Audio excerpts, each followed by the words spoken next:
ممن تشاء وتعز من تشاء وتذل من تشاء بيدك الخير। আমি যাকে ইচ্ছে করি তাকে সম্মানিত করি, কাউকে ইচ্ছে করলে অসম্মানিত করি। এগুলো কার হাতে? আল্লাহর। তাহলে বোঝা গেল ক্ষমতার উৎস কি জনগণ নাকি? না। তাবারাকাল্লাযী বিয়াদিহিল মুলকু ওয়া হুয়া আলা কুল্লি শাইইন কাদির।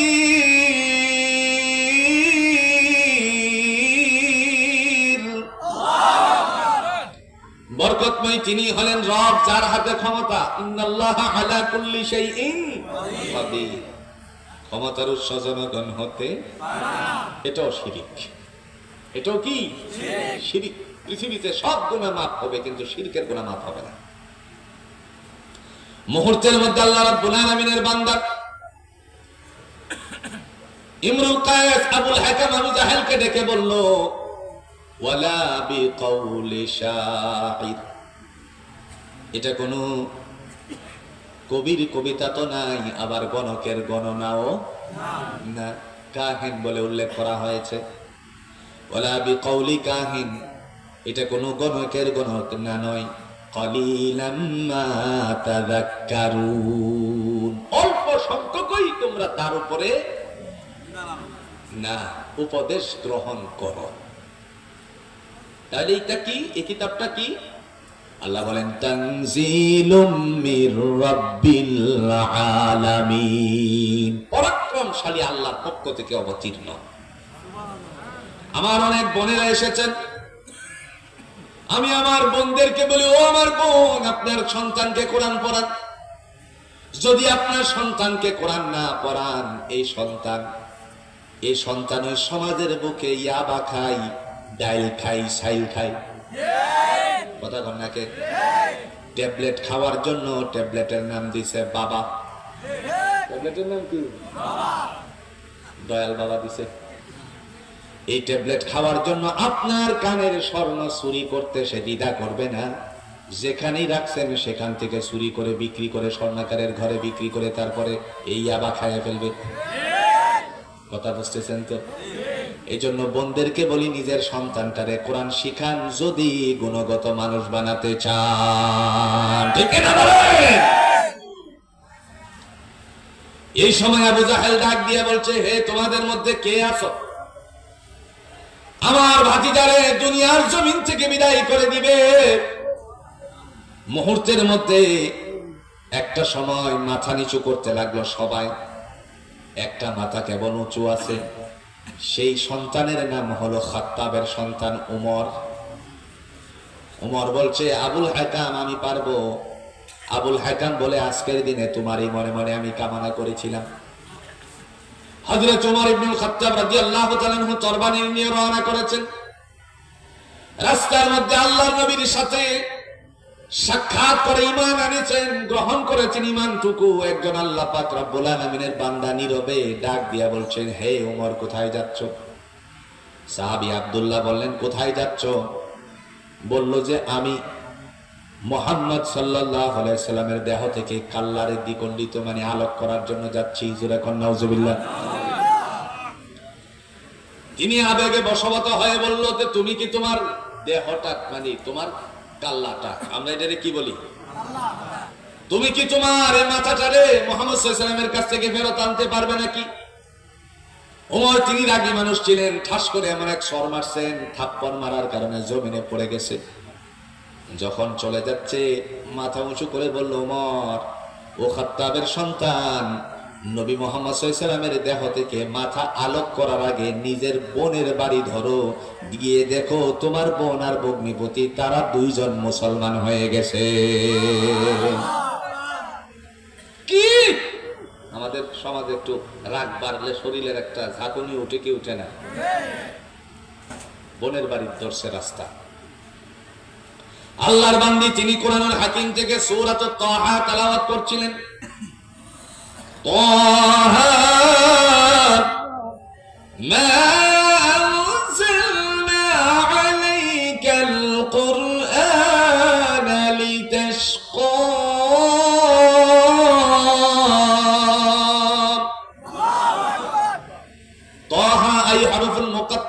ওয়াল্লাহু আ'লামু বিমুরাদিহি। এর মর্মার্থ পৃথিবীতে কেউ জানে না। জোরে বলেন, জানেন কে? মা আনজালনা আলাইকাল কুরআনা লিতাশকা। নবী আমার, আপনাকে ক্লেশ দেওয়ার জন্য এই কোরআন অবতীর্ণ করি নাই। আপনি শুধু শুনে যাবেন, আমি আল্লাহ আপনার অন্তরের ভিতরে কোরআনটারে ঢুকাইয়া দিব। আজকে বিশ্বের বুকে আমরা লক্ষ্য করছি বাংলাদেশের ছেলেরা একেবারে স্বর্ণ পদক নিয়ে তারপরে আসতেছে, শুধুমাত্র কোরআনের কারণে। এই অবস্থায় আল্লাহ পাক রব্বুল আলামিনের বান্দা, তিনি যখন বোনকে থাপ্পড় মারলেন, মাইর দিলেন, ভগ্নিপতিরও মারেন, অনেকক্ষণ পর্যন্ত মারলেন। বলছে, এতক্ষণ মারার পরে তোদের অন্তর থেকে কালিমা ধুয়ে মুছে সাফ কেন করছিস না? বোন বলে, ভাইয়া, দেহের সাথে বিন্দু পরিমাণ প্রাণ যতক্ষণ পর্যন্ত লেগে আছে ততক্ষণ পর্যন্ত আল্লাহর নবীর শিখানো কালিমা এবং কোরআন ছাড়তে পারি না। হঠাৎ করে বলল, কি যেন পড়ছিলে? কারণ আল্লাহ কোরআন দিয়ে বলছেন, যারা কোরআন পড়ে মনোযোগ সহকারে শুনলে পরে লাআল্লাকুম তুরহামুন, দয়াময়ের পক্ষ থেকে বান্দার উপরে কি দান করেন? রহমত বর্ষণ করেন। বলতেছে একটু পড়তো, পড়ছে, শুনছে। এরপরে বলছে, তুই থাক, আমি রওনা দিলাম। মুহাম্মদ সাল্লাল্লাহু আলাইহি ওয়াসাল্লামের দিকে রওনা দেওয়ার পরে আল্লাহ পাক রব্বুল আলামিনের বান্দা যখন আসতেছেন, দুইজন সাহাবী আল্লাহর নবীর কাছে উপস্থিত হয়ে বললেন, ইয়া রাসূলুল্লাহ, ওমর আসতেছে আপনাকে মারার জন্য, রাস্তার মধ্যেই তারে প্রতিহত করে দিব, চির জাহান্নামে পাঠিয়ে দিব। রাসূল মুস্কি হাসি দিয়ে বললেন, ওমরের সুজা আমার কাছে আসার জন্য সুযোগ করে দাও। সাহাবীদ্বয় চিন্তা করলেন, রাসূল বলল কি? রাসূল বলল কি? এই জায়গায় একটু প্রতিবাদ করতে পারতো না? কথা কন নাকি? না না না, ইয়া রাসূলুল্লাহ, তারে আমাদের আপনার কাছে আসতে দেওয়া যাবে না, সেটা আপনারে মারতে আসতেছে, আপনার সামনে যেন না আসতে পারে, তাকে রাস্তার মধ্যে আমরা প্রতিহত করে দেব, এরকম বলতে পারতেন না? কিন্তু প্রশ্ন হলো, কেন বললেন না? প্রশ্ন জাগেনি? কেন বললেন না? কোরআনে একটা সূরা আছে যার নাম হলো সূরাতুন নিসা। নাম কি? 80 নম্বর আয়াতের মধ্যে আল্লাহ পাক তিনি বলেন, মাইয়ুতি'ir রাসূলা ফাকাদ আতা আল্লাহ ওয়া মান তাওয়াল্লা ফামা আরসালনাকা আলাইহিম হাফিজা। যারা আমার নবীর হুকুম মান্য করলো তারা আমি আল্লাহরে মানে। আসছে কোন? সুবহানাল্লাহ। নবী হুকুম করেছে আমার কাছে আসতে দাও, এখন প্রতিবাদ করা যাবে না। আমারে তারা মানে, আল্লাহ ঘোষণা দিয়েছেন। শেষ পর্যন্ত যখন যেতে লাগলো, ওমর রাদিয়াল্লাহু তাআলা আনহু ভিতরে প্রবেশ করার পরে দুইজন বাইরে দাঁড়িয়ে সলা পরামর্শ করলো, যদি ভিতরে কোনো হট্টগোলের শব্দ পায় তাহলে তারে দুনিয়ার জমিন থেকে চির জাহান্নামে পাঠিয়ে দিব আমরা ভিতরে গিয়ে। তিনি গিয়ে বললেন, ইয়া রাসূলুল্লাহ, আমি বুঝতে পারি নাই, আমারে দয়া করে আপনি কালিমা পড়িয়ে মুসলমান বানিয়ে নেন। আশহাদু আল্লা ইলাহা ইল্লাল্লাহু ওয়া আশহাদু আন্না মুহাম্মাদান আবদুহু ওয়া রাসূলুহু। কালিমা পড়ে মুসলমান হয়ে গেছে। সময়টা ছিল দুপুরের। যেই মাত্র বেলাল হাবশী রাদিয়াল্লাহু তাআলা আনহু মানুষকে আল্লাহর দিকে আহ্বান শুরু করলেন, আসসালাত আসসালাত। ইসলামের প্রথম জামানায় আযান ছিল এতটুকু। কথা বুঝছেন? আপনাদের মসজিদে যেভাবে আযান হয়, ইসলামের প্রারম্ভিক অবস্থায় এইভাবে আযান ছিল না। আপনাদের কাছে আশ্চর্য লাগছে না? কথা কোন নাকি? আশ্চর্য লাগছে না? তাহলে বানাইলো কে? এই আযান কে বানাইলো? নবী মুহাম্মদ সাল্লাল্লাহু আলাইহি ওয়াসাল্লামের অর্ডারেই হয়েছে। সুবহানাল্লাহ বলছেন না? আগে ছিল আসসালাত আসসালাত। মিশকাতের কালিমাতুল আযানের বাক্য সমূহের বিষয় সম্পর্কে আল্লাহ রাব্বুল আলামিনের হাবিব মুত্তাফিকুন আলাইহির হাদিসের মাধ্যমে ঘোষণা দিয়েছেন। মুত্তাফিকুন আলাইহি কাকে বলা হয়? ইমাম বুখারী এবং ইমাম মুসলিম রাহিমাহুল্লাহু তাআলা আনহুমা দুইজনে মিলে যেই হাদিসটার উপরে একমত পোষণ করেছেন, এই হাদিসকে বলা হয় মুত্তাফিকুন আলাইহি। আপনাদের এই লস্কর সালা দারুস সুন্নাহ দাখিল মাদ্রাসার মধ্যে মিশকাতের কিতাবুল ঈমানের অধ্যায় মনে হয় পড়া বা সালাম থেকে পড়ানো। আমার ভাইরা, যতগুলো হাদিসে মুত্তাফিকুন আলাইহি আছে এই হাদিসগুলো হলো ইমাম বুখারী এবং মুসলিম রাহিমাহুল্লাহ তাআলা আনহুমা দুইজনে মিলে ঐক্যমত পোষণ করেছেন। এখানে কালিমাতুল আযান সম্পর্কে আল্লাহর নবীর সাহাবীরা ঘুমের ঘরে দেখলেন একজন ফেরেশতা সিংহা নিয়ে যাচ্ছে মানব রূপী, বলছে দাঁড়াও, সুঙ্গা আগে আসিলনি, কথা কন নাকি, সুঙ্গা আগে যাচ্ছিলনি, আবার বাইরের চরিত্র আসিল নাকি, আমি ছেড়ে দিচ্ছি, কিছুক্ষণের ভিতরে ছেড়ে দিচ্ছি। একটা নিয়ে যাওয়ার সময়ে পিছন দিক দিয়ে ডাক দিয়ে বলতেছেন, ও আল্লাহর বান্দা একটু দাঁড়াও, অথচ তিনি আল্লাহর বান্দা না, আল্লাহর ফেরেশতা। তোমার হাতে যেটা এটা আমাদেরকে দিয়ে দাও। বলল এই দিয়ে কি করবে? মানুষকে নামাজের দিকে আহ্বান করব। তিনি বললেন এর চেয়ে আমি উত্তম কিছু কথা শিক্ষা দিব কিনা? বলল হ্যাঁ দিতে পারো। স্বপ্নের ঘরে সাহাবী তখন পাইলেন আপনার মসজিদে যেইভাবে আজান দেয় সেই আজানের ধ্বনিটুকু। নবীর কাছে গিয়া বললেন ইয়া রাসূলুল্লাহ, গত রাতে আমি স্বপ্নে দেখেছি একজন মানুষ এরকম একটা কিছু নিয়ে যেতে, আমি তারে বললাম এটা দিয়ে দিতে, মানুষকে যেন নামাজের দিকে ডাকতে পারি। রাসূলুল্লাহ সাল্লাল্লাহু আলাইহি ওয়াসাল্লাম তিনি বলেন এই সময় কি হলো? সাহাবী বললেন, সে বলছে কিছু বাক্য শিক্ষা দিলে তোমরা নিবে কিনা? কি বাক্য শিক্ষা দিয়েছে? সাথে সাথে কালিমাতুল আযান, আযানের বাক্য সমূহ যখন বললেন, বলার পরে নবীজি বললেন আমি মেরাজে যাওয়ার পরে এরকম আওয়াজ শুনছিলাম। আজকের থেকে এই আযানই চলবে, যে আযান এখন চলে। প্রিয় ভাইরা আমার, আসসালাত আসসালাত যখন হযরত বেলাল হাবশী রাদিয়াল্লাহু তাআলা আনহু আওয়াজ দিলেন, ওমর রাদিয়াল্লাহু তাআলা আনহু রাসূলের দরবার থেকে উঠে তারপরে সামনে আসলো, গিয়ে বলছে হে বেলাল বন্ধ করো আস্তে আওয়াজ। সুবহানাল্লাহ বলছেন না?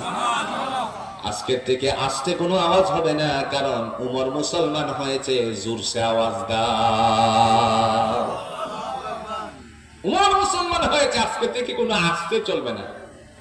রাগটা কিন্তু আগেরই, আগে ছিল ইসলামের বিপক্ষে, এখন হলো ইসলামের পক্ষে।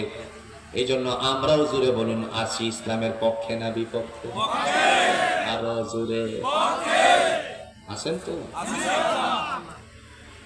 প্রিয় ভাইরা আমার,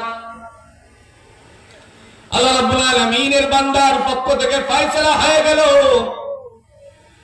তিনি বললেন জোরসে আযান দাও। জোরসে আযান দেওয়ার পরে দুপুরের টাইম ছিল, ঘুমানোর। কিছু মানুষেরা হাতে ছিল বর্শা, কাহারো ছিল পাথর, কাহারো তরবারি। বলছে মুসলমানদের কত বড় স্পর্ধা। সামনের দিকে অগ্রসর হওয়া মাত্রই দেখলো ওমর তরবারি নিয়ে একবার এদিকে যায়, আরেকবার ওদিকে যায়। যেই মাত্র এটা দেখলো, দেখার সাথে সাথে ওমর বলতেছেন খাত্তাবের সন্তান, তোমাদের মধ্যে এমন যদি কেউ থাকো নিজের সন্তানকে এতিম বানাবে, তাহলে আমার সাথে যুদ্ধে লিপ্ত হতে পারো। কিসে গেল? এমন কোন কেউ যদি থাকো নিজের মাকে কাটাতে চাও, তাহলে আমার সাথে যুদ্ধে লিপ্ত হতে পারো। চলে গেল। এমন কেউ যদি থাকো নিজের বিবিরে বিধবা বানাবে, তাহলে উমরের তরবারির সাথে ঘষা দিতে পারো। সব চলে গেল। ইসলাম জুড়ে বলুন তো বিজয় করিয়ে দিয়েছেন কে? হযরত খাত্তাবের সন্তান ওমর রাদিয়াল্লাহু তাআলা আনহু আল্লাহর বান্দা ঈমান এনেছেন, মুসলমান হয়েছেন। এই জন্য ভাইয়েরা আমার, এই কোরআনটা জুড়ে বলুন তো পড়া দরকার আছে কিনা? যদি আপনি কোরআন পড়েন, আপনার সন্তানকে কোরআন পড়ান, ওয়াল্লাহি বিল্লাহি তাল্লাহি, আপনার সন্তান যদি বড় হয়ে সচিবালয়ের বড় একজন সচিব হন, উপসচিব না একেবারে সচিব হয়, রমজান মাস আসলে পরে কমপক্ষে আল্লাহর কোরআনটা একবার খুলবে। মেয়েরে বিয়ে দিবেন, আমার বোনদেরকে বলি আপনার সন্তানদেরকে কোরআন শিখান। ছেলের বিয়ে করাবেন, মেয়ে কোরআন শিক্ষা করেছে তারে বিয়ে করাবেন, নয়তো আপনি করাইবেন না। বাংলার জমিনে যদি এই রীতিনীতিটা মানুষেরা ধারণ করত, তাহলে মেয়েরা সবাই আল্লাহর কোরআনের সম্পৃক্ত হতো। তাহলে আপনি যে কোরআনটা পড়লেন, দুনিয়াতে লাভবান, পরকালে মনে হয় কোনো লাভ নাই। কথা কোন নাকি? আল্লাহ রাব্বুল আলামিন তিনি ডাক দিয়ে বলছেন, রাসূলুল্লাহ সাল্লাল্লাহু আলাইহি ওয়াসাল্লাম বলেন ময়দানে হাসরে মানুষ যখন নফসি নফসি বলে দৌড়ে একত্রিত হবে, সেদিন আল্লাহ বলবেন ইউকালু লিসাহিবিল কুরআনি ইকরা ওয়ারতাকি ওয়ারাত্তিল কামা কুনতা তুরাত্তিলু ফিদ দুনিয়া ফাইন্না মানজিলাকা ইনদা আখিরি আয়াতিন তাকরাউহা। কে বলেছেন? আল্লাহ রাব্বুল আলামিন। তিনি ডেকে বলবেন ইউকালু লিসাহিবিল কুরআন, হে কোরআনের পরিবারেরা, সুবহানাল্লাহ, যারা দুনিয়াতে কোরআন পড়ছে তারা না, যারা পড়ে নাই তারা। যারা কোরআন পড়েছে, আমার বোনেরা পড়েছে, মায়েরা পড়েছে, ছোট্ট ছোট্ট মেয়েরা পড়েছে, ছোট্ট ছোট্ট বালকেরা পড়েছে, আমরা পড়েছি। আল্লাহ সবাইরে ডাক দিয়ে বলবেন হে কোরআনের পরিবারেরা, ইকরা ওয়ারতাকি ওয়ারাত্তিল কামা কুনতা তুরাত্তিলু ফিদ দুনিয়া, আজকে এমন ভাবে তুমি কোরআন তেলাওয়াত করো যেমনি ভাবে দুনিয়ায় তেলাওয়াত করছিলে। ফাইন্না মানজিলাকা ইনদা আখিরি আয়াতিন তাকরাউহা, আর তোমার কথা, তোমার তেলাওয়াত যেখানে শেষ হবে আমি আল্লাহর পক্ষ থেকে একটা সুন্দর সিংহাসন দান করে দিব। বুঝতে পারছেন? এটার নাম কি? কথা কয় না, চেয়ার। আল্লাহ বলেন তোমার জন্য একটা চেয়ারের ব্যবস্থাপনা করেছি। যখন তুমি দুনিয়ার জমিনের সফর শেষ করে দিবে, ময়দানে হাসরে কায়েম হয়ে গেলে পরে ময়দানে হাসরে তোমার জন্য একটা সিংহাসন শুধু রাখলাম, এটাই শেষ নয়। জান্নাতের ভিতরে আমি আল্লাহ ঢুকাবো, সেখানেও তোমার জন্য একটা সিংহাসন রাখছি। সেই সিংহাসনটা দুনিয়ার কোনো কাঠ দিয়ে বানাই নাই, আপনাদের এই লস্কর সালার গজারি বনের কোনো বনের কাঠ দিয়ে বানাই নাই। তাহলে বানাইছে কি দিয়ে? আল্লাহ বলেন আলা সুরুরিম মাওদুনাতিন মুত্তাকিনা আলাইহা মুতাকাবিলিন।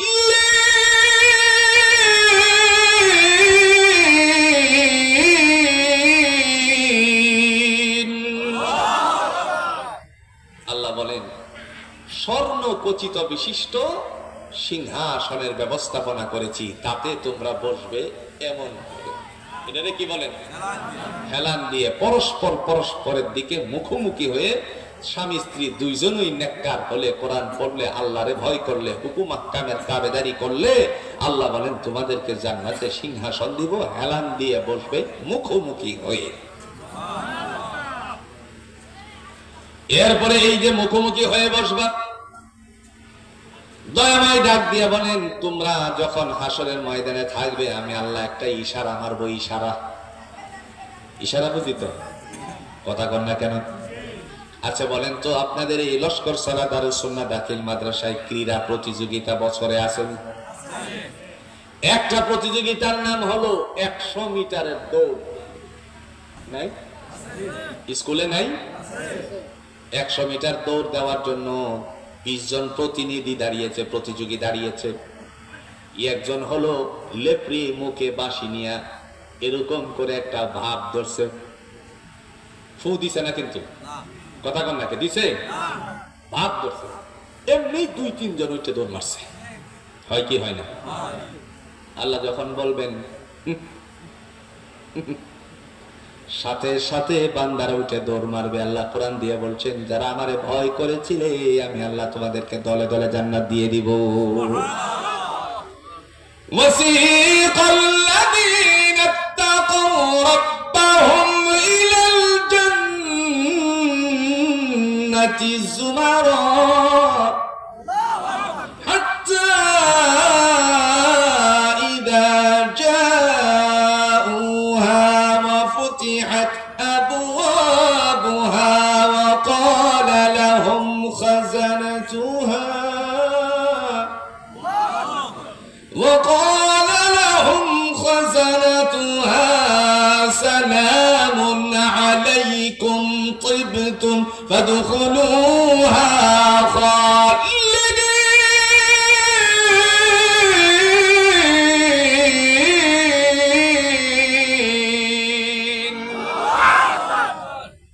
আমার কথা, কথা কন না কে? আমার কথা, কার কথা?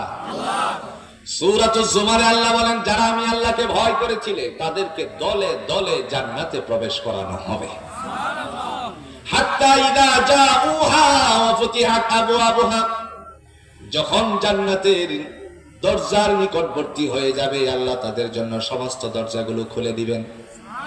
দেখে বলা হবে ওয়াকালা লাহুম খাজানাতুহা, ওই যে দেখা যায় ভাণ্ডগুলো যতগুলো আছে সব সাজানো গোছানো জিনিস তোমাদের। আর একটু আস্তে কোন সুবহান। আচ্ছা কোন স্যার, আপনি একজনের কাছে গিয়ে কিছু চাইলেন, ভাই আমারে একটা কাঁঠাল দেন তো। কি চাইলেন? কারণ গাজীপুরে তো কাঁঠালে বিখ্যাত। না ভুল বলছি ভাই? একেবারে নিচের থেকে উপর পর্যন্ত গাছে কাঁঠাল ধরে। লাল মাটির কাঁঠাল কতই না সুস্বাদু। একটা কাঁঠাল দেন তো। যদি তিনি বলেন এদের বেটা একটা কাঁঠালের জন্য আসছো, এই গাছে 200-র উপরে কাঁঠাল আছে, সব তোমার, এই গাছই তোমার, বলেন তো সে মনে মনে চিন্তা করবে না আমার সাথে মনে হয় এর কি মারতেছে? কথা কয় না কেন? বুঝছেন কি আমার কথা? বুঝছেন কি? মস্করা করতে আছে। আজকালে তো এই ভাষা নিয়ে বহুত সমালোচনা হয়। ডক্টর আব্দুল্লাহ তাহের সাহেব বলছিলেন নো হাঙ্কি পাঙ্কি। কথা কয় না? কি বলছিলেন? No hanky panky. হাইরে দেশের ভিতরে যে কত টল হয়েছে। তিনি তো আর মূর্খ মানুষ নয়, একজন ডক্টর মানুষ। তো আমি চিন্তা করলাম মামা না নো হাঙ্কি পাঙ্কি, হঙ্কি পাঙ্কির অর্থটা কি একটু দেখি তো, ডিকশনারি উল্টাইতে আছে। উল্টা একটা চমৎকার অর্থ পেলাম। আমার আগে পোলাপাইন তো আজকালে, কারণ এই অটুপাসের পোলাপাইন তো বাংলাদেশে বেশি, এরা ডিকশনারি কখন খুলবে? ডিকশনারি খোলার তো তাদের টাইম নেই, কারণ অটুপাস করে আসছে না। হ্যাঁ চিন্তা করলো কি করা যায়, কি করা যায়। শুট করে মোবাইল হাতে নিয়ে বলতেছে হ্যালো চ্যাট জিপিটি, বলো তো নো হাঙ্কি পাঙ্কি মানে কি? কথা বোঝেন না, কথা বোঝেন না। এখন চ্যাট জিপিটি বলছে নো হাঙ্কি পাঙ্কির অর্থ হলো কোনো চল চাতুরি চলবে না। কথা বোঝেন নাই?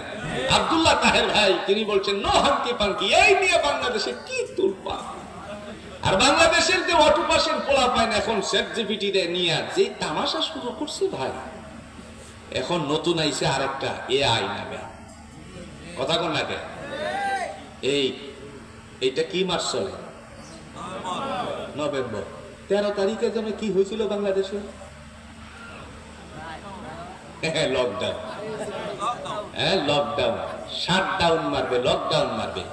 পোলাপাইন তো এরা চ্যাট জিপিটি রে বলতেছে হ্যালো চ্যাট জিপিটি, বলো তো যারা এই লকডাউন পালন করতে ঢাকা যাবে এদের কি অবস্থা হবে? কারে বলছে জানেন? ফেরাউন রে, ফেরাউন রে,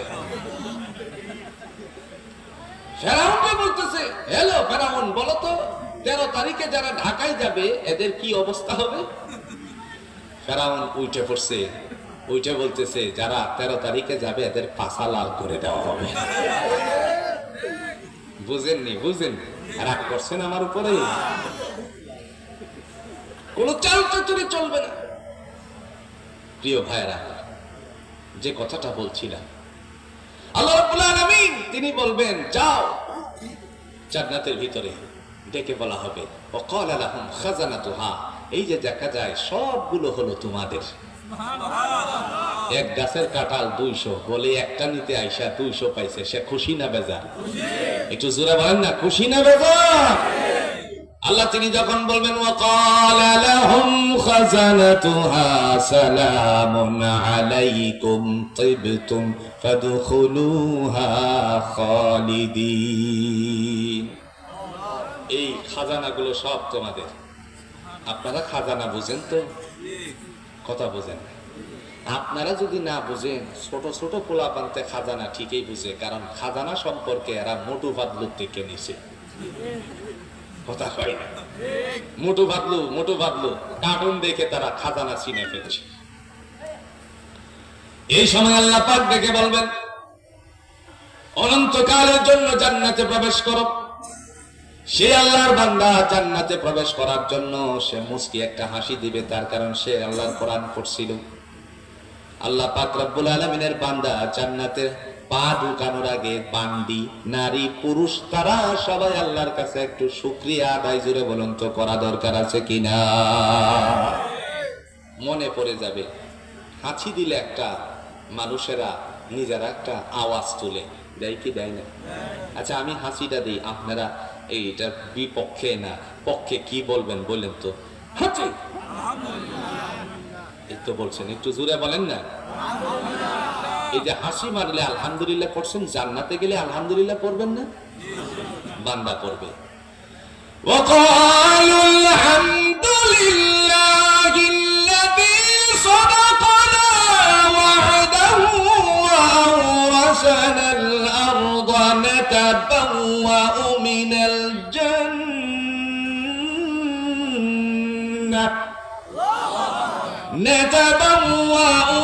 الجنة حيث نشاء فنعم أجر العاملين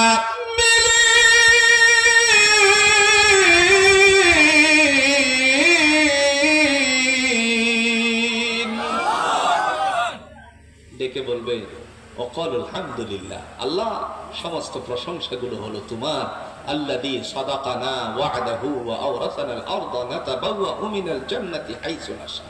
অঙ্গীকার করেছিলে দুনিয়াতে আমাদের সাথে তোমারে ভয় করলে, আহকামাত গুলো পালন করলে, কোরআনুল হাকিমের সাথে জীবন গঠন করলে, রান্নাঘর থেকে পার্লামেন্ট পর্যন্ত সামাজিক জীবনে, পারিবারিক জীবনে, রাষ্ট্রীয় জীবনে সকল ক্ষেত্রে যদি কোরআনের প্রাধান্যতা দেওয়া হয়, তাহলে আল্লাহ তাআলা ডেকে বলবেন আমার পক্ষ থেকে তোমরা আজকে জান্নাতে প্রবেশ করো। সে বলবে আমার সাথে তুমি অঙ্গীকার করেছিলে, আজকে সমস্ত অঙ্গীকার বাস্তবায়িত হয়েছে, এই কারণে আমিও পড়ে নিছি আলহামদুলিল্লাহ। সুবহানাল্লাহ, আলহামদুলিল্লাহ, লা ইলাহা ইল্লাল্লাহ, সুবহানাল্লাহ, আলহামদুলিল্লাহ, লা ইলাহা ইল্লাল্লাহ।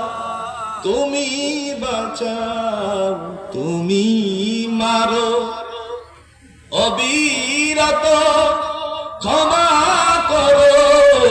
তুমি বাঁচাও, তুমি মারো, অবিরত ক্ষমা করো। ধরার যেজন তাকে ধরো, ধরার যেজন তাকে ধরো। তোমার মুঠোয় সবই আল্লাহ। সুবহানাল্লাহ, আলহামদুলিল্লাহ, লা ইলাহা ইল্লাল্লাহ, সুবহানাল্লাহ, আলহামদুলিল্লাহ, লা ইলাহা ইল্লাল্লাহ। তোমার রিজিক খেয়ে পড়ে অবাধ্য হই কেমন করে, তোমার রিজিক খেয়ে পড়ে অবাধ্য হই কেমন করে। খুদে না পাই কোনো ভাষা, খুদে না পাই কোনো ভাষা, শুকর গুজার করার গো আল্লাহ। সুবহানাল্লাহ, আলহামদুলিল্লাহ, লা ইলাহা ইল্লাল্লাহ, সুবহানাল্লাহ, আলহামদুলিল্লাহ, লা ইলাহা ইল্লাল্লাহ। প্রশংসাগুলো কার? জান্নাতে এবার ঢুকছে, কি করছে? কথা কন না, কে কি করছে? আজকে জান্নাতে ঢুকানো পর্যন্ত রাখলাম। জান্নাতে ঢুকে সে কোন দিকে তাকাবে, তাকানোর নমুনাটা কি, তাকানোর পরে আল্লাহ তার দিকে কোন ভাষা প্রয়োগ করবে, জান্নাতে ঢোকার পরে ফেরেশতারা কেমনে আসবে, কার হুকুমে আসবে, হুকুমটা কিভাবে দেওয়া হবে,